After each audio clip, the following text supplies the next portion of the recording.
Joe Russo gives us a rather interesting clarification on the status of Chris Evans' Captain America. Let's talk about it. Hey guys, thanks for tuning in to Comic Book Nostalgia. I'm CB Nostalgia, and let's take a minute to talk about Captain America. Well, as many of you know, Avengers Endgame finally ended with Captain America getting the dance he had been working for so long. He did take the time to return to see Anthony Mackie and pass off the shield for him to become the new Captain America. But there's been tons of questions about how this impacts the timeline, and Joe Russo has finally responded. Now, before we break all this down, I wanted to remind everybody to hit that like and subscribe button, and don't forget to ring the bell. Also, don't forget about this year's giveaway. We're giving away this PlayStation 5. All you have to do to get in on this giveaway is be a subscriber and leave a comment.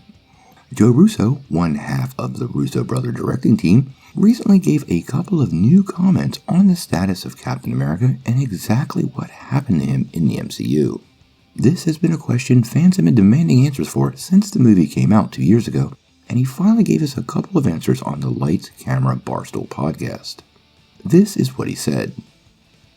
One thing that's clear that Anthony and I discussed, I don't know that we've discussed this publicly at all, Cap would have had to travel back to the main timeline. That's something that, yes, he would have been in a branch reality, but he would have traveled back to the main timeline to give that shield to Sam Wilson. He went on to say, in our internal logic we defined in the room, that was a choice we made. Based on everything that happened, he would have had to been in a branch reality and then have shifted over to this, so jump from one to the other and handed off the shield.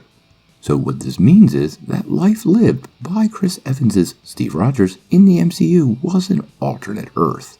So many of those fan theories, like he was the gray-haired gentleman carrying Peggy's coffin, have turned out to be untrue. This likely leaves maximum flexibility for the MCU timeline, and they probably came to this decision to help avoid unforeseen complications for storytelling in the future.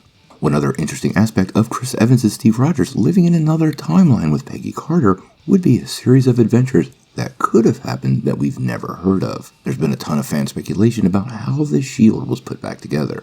And at this point, I'm betting that one of those adventures that Peggy and Steve had may have taken them to Wakanda to meet T'Chaka. Now, with recent rumors that Chris Evans could return to the MCU in some capacity, it could be pretty interesting to see how all this plays out. Personally, I don't think we've seen the last of Evans and that he'll return in Secret Wars, but we'll have to wait to find out. What do you guys think? Are you okay with Joe Russo's explanation of where Chris Evans' Captain America was for all those years? And would you like to see stories set in that other timeline? Sound off in the comments below. If you like this video, make sure you press like, click subscribe, and if you don't ring that bell, you won't get any updates. Peace.